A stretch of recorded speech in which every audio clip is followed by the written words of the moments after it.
Random fact number 4. I used to, when I was a young man, when I was a kid actually, I used to dabble quite a lot in occultism and paranormalism.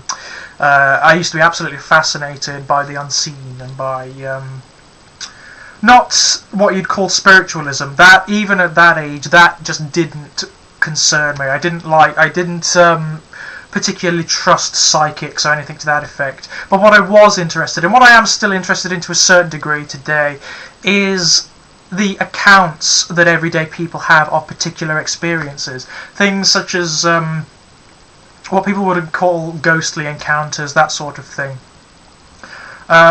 I'm not entirely convinced that whatever phenomena occurs in these instances is environmental, that it is an external thing, that it is some sort of, I don't know, manifestation or whatever. I'm more than convinced at this point that a lot of it is psychological. I'm still open to the notion that it might not be. I don't know. I've never had, despite going looking for them and having wandered in some of the purportedly most haunted places in this country, I haven't had any kind of experience with a paranormal or a ghostly entity. I would love to.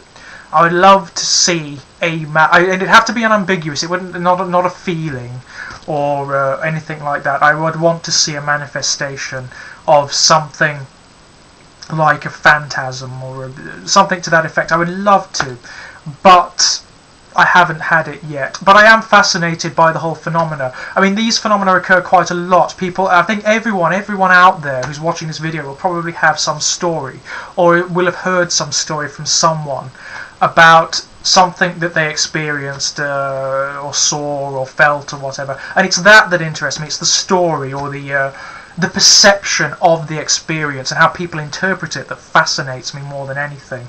When I was young and I used to dabble in magic and whatnot, unfortunately the power and the godhood that I craved eluded me.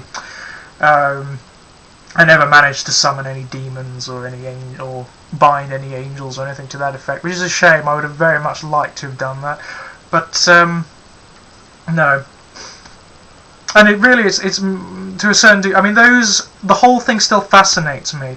I love occultism for its ritual and for its abstruseness and for its aesthetic beauty. And it's for the same reasons I appreciate religions and mythologies. That's why I like occultism.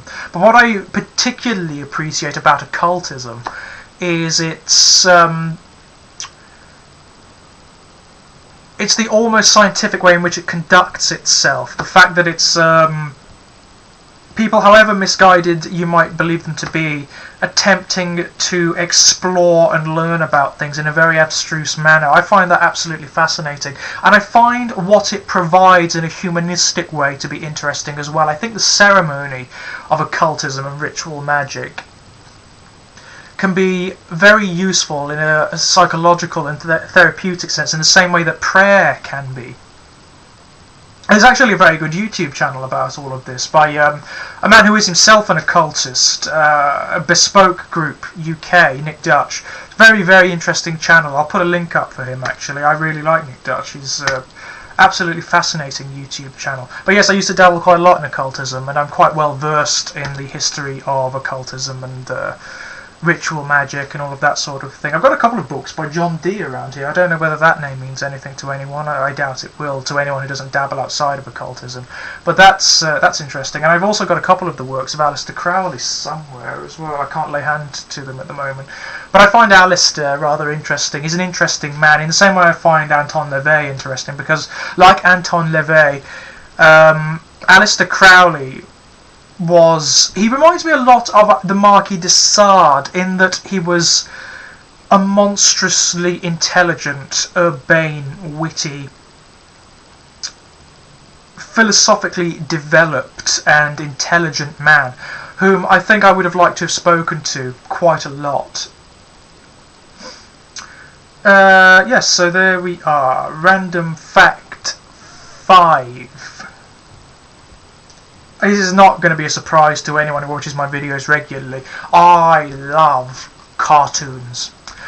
cartoons in general, animation. I just love it. I absolutely love cartoons, and not just the stuff that's sort of trendy to like at the moment, sort of like anime and Studio Ghibli. I love them. I love Studio Ghibli is one of my favourite animation houses. The fact that they animate most of what they do by hand, and it's cell animation. I adore cell animation. I think there's a place for CG animation, and it can be very beautiful. Advent Children, the Final Fantasy VII movie that's you can buy on DVD at the moment, I mean, for anyone who hasn't played the Final Fantasy VII game, it will mean nothing. It will come across as nonsense, but it's worth buying still because it's so aesthetically beautiful.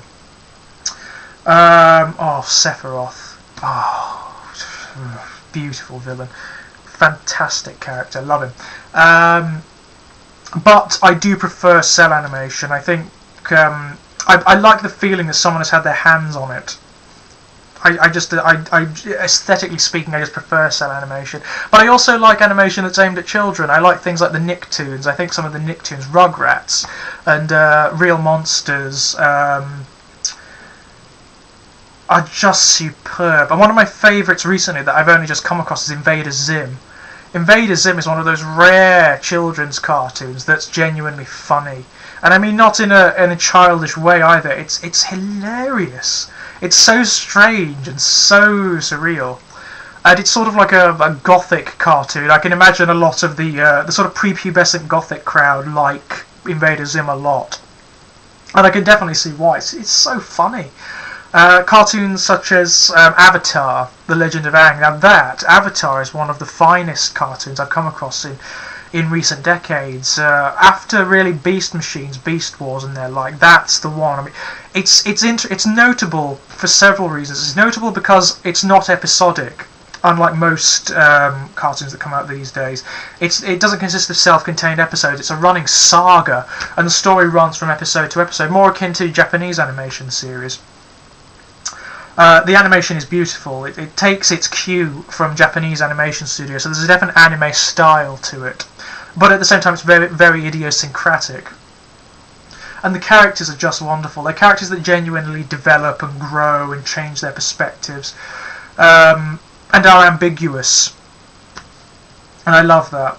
And there is a film coming out by M. Night Shyamalan.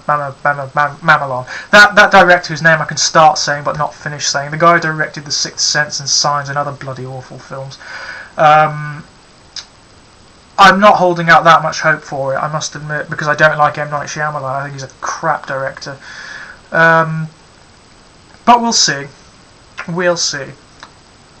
But it's any cartoons really. I love even the crappy 1980s cartoons. Not all of them are crappy. That's unfair.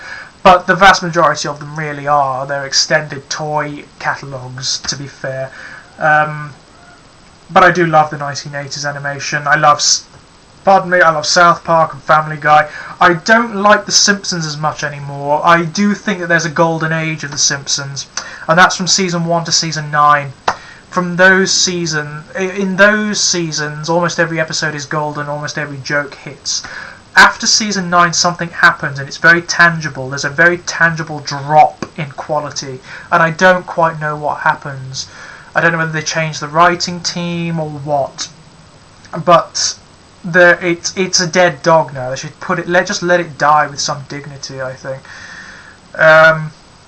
Futurama, on the other hand, is a stunning show, and I do wish that there were more episodes of that. I wish it hadn't been cancelled. I love Futurama. So yes, there you go. I've got another tag actually from Rowan Fortunewood that I am working on. It took me a bit of time. I had to think about what I was going to do for that one, because there's so much that it incorporates that I would have liked to have answered with. But I think I've narrowed it down now to a definite answer. And really, it's so weird because it's a very obvious answer. If you look at some of my past videos, in particular some of the imagery I use in my poetry videos, it's obvious what the answer would have been, but it wasn't obvious to me. I had to sit down and think about it. So that one's coming up.